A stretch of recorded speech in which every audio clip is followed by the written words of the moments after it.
Hello everyone, this is राजा राज्यवर्धन सिंह और आज हम डिस्कस करने वाले हैं कि हम डायमेंशनल मेथड को यूज़ कर यूनिट्स कन्वर्जन किस तरीके से कर सकते हैं। और एक एग्जांपल यहाँ पर कंसिडर करेंगे। यंग्स मॉडुलस हमें दिया हुआ है 16 × 10⁵ न्यूटन पर metre square. Newton SI system के अंदर फोर्स की यूनिट है, मीटर एसआई सिस्टम के अंदर डिस्टेंस की यूनिट है। इनटू सीजीएस सिस्टम, तो एसआई यूनिट के अंदर दिया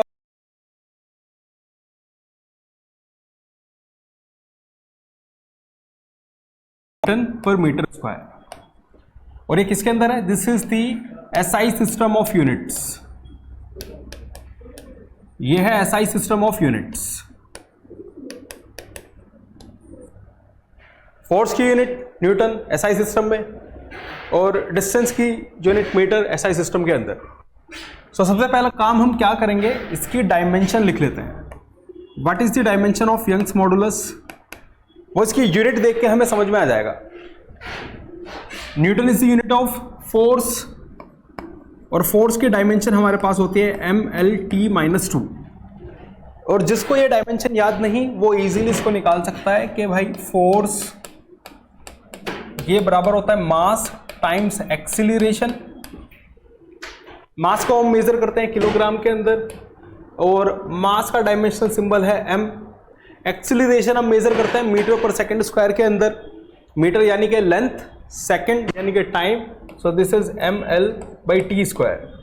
so dimension of force is mLT-2। नीचे मीटर है, so this is L²। So dimension of Young modulus is mL-1T-2। Dimension का मतलब ही ये है। ये फॉर्मूला हमें बता क्या रहा है कि यंग्स मॉडुलस के अंदर मास है, लेंथ है और टाइम है। मास कितने टाइम है? मास है 1 टाइम। L⁻⁻1, सो लेंथ वहां पर आएगी 1/L और टाइम वहां पर आएगा 1/T²। ठीक है। सो मास, लेंथ और टाइम जब इन प्रोपोर्शन के अंदर होंगे तो वो बन जाता है हमारा यंग्स मॉडुलस। यही मतलब है डायमेंशन का। Mass is a different dimension, length एक अलग डायमेंशन है, टाइम एक अलग चीज़ है। सो ये तीनों ही अलग अलग डायमेंशन है। अब नेक्स्ट स्टेप आपको क्या करना है, आपको यंग्स मॉडुलस लिखना होगा एसआई सिस्टम के अंदर। सो हम कह सकते हैं that 1 unit of Young's modulus in SI system. SI system के अंदर एक यूनिट यंग मॉडुलस का वो कितना होगा, या फिर हम कहेंगे कि 1 न्यूटन पर मीटर स्क्वायर का यंग्स मॉडुलस कितना होगा। सो मास, यंग्स मॉडुलस के अंदर मास है और एसआई सिस्टम के अंदर मास को मेजर किया जाता है केजी में। लेंथ, एसआई सिस्टम के अंदर लेंथ मेजर की जाती है मीटर के अंदर और उसकी पावर है -1। यहाँ पर T⁻²। SI system of unit के अंदर टाइम को मेजर किया जाता है सेकंड में, इसकी पावर है -2। इसी तरीके से हम लिख लेंगे कि भाई एक यूनिट यंग्स मॉडुलस का सीजीएस सिस्टम के अंदर क्या होगा। 1 unit Young modulus in the CGS system. तो डायमेंशन तो यही रहेगी। आप कोई भी सिस्टम ऑफ यूनिट यूज करो, डायमेंशनल फॉर्मूला क्या बदलने वाला है? डायमेंशनल फॉर्मूला नहीं बदलेगा। यंग्स मॉडुलस मास, लेंथ और टाइम से बना हुआ है। तो सीजीएस सिस्टम के अंदर सीजीएस सिस्टम ही है हमारा जहां पर लेंथ को हम सेंटीमीटर में मेजर कर रहे हैं, मास को हम ग्राम्स में मेजर कर रहे हैं और टाइम को हम सेकंड में मेजर कर रहे हैं। सो सेंटीमीटर, ग्राम, सेकंड।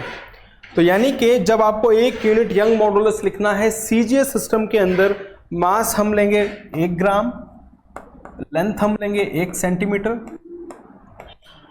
और टाइम हम लेंगे 1 सेकंड टू द पावर -2। ये हो गई हमारे पास 2 इक्वेशन। ठीक है, एक इक्वेशन ये, एक इक्वेशन ये। सो आगे अब हम क्या करें, we know that 1 SI unit Young modulus upon 1 CGS unit of Young modulus, ये बराबर है, ये था 1 kg और सीजीएस सिस्टम के अंदर हम मास मेजर कर रहे हैं ग्राम्स के अंदर। वहां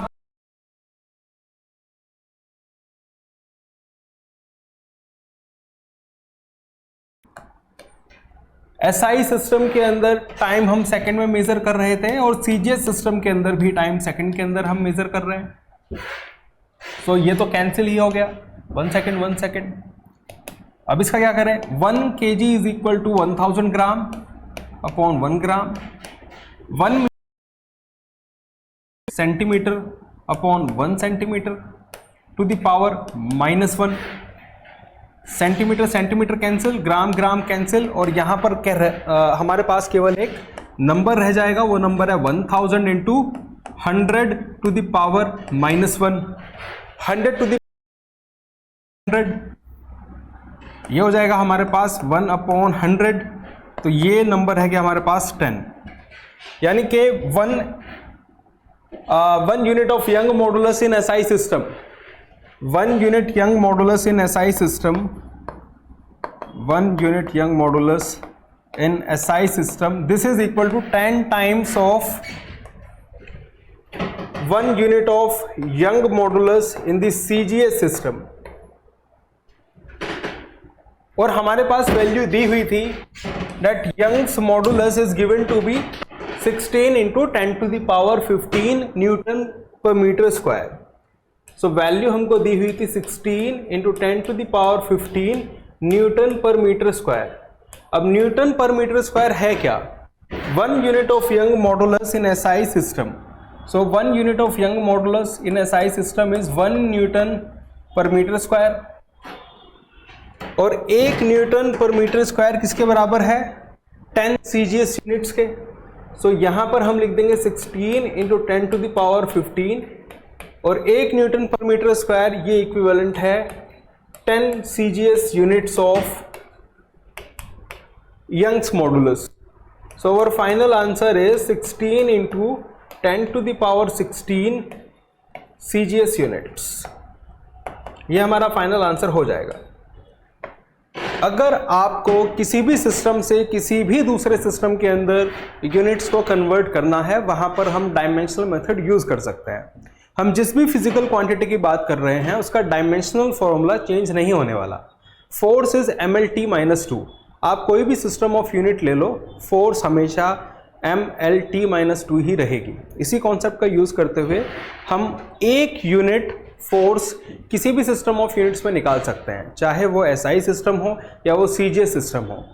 इसी तरीके से 1 newton is 1 unit of force in SI system. Force का भी एक बारी देख लेते हैं। फोर्स का डायमेंशन है mLT-2। अब 1 unit of force SI system के अंदर वो हो जाएगा, mass is 1 kg, length is 1 metre and time is 1 second to the power -2।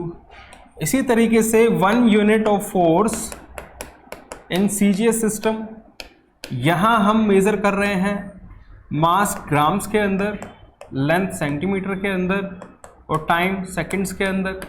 Dimension तो वही रहेगी mLT-2, और यहाँ पर हमारे पास फैक्टर बचेगा, ये कैंसिल होके हमको देगा फैक्टर ऑफ 1000, ये कैंसिल होके हमको देगा फैक्टर ऑफ 100, और ये पूरा कैंसिल हो जाएगा।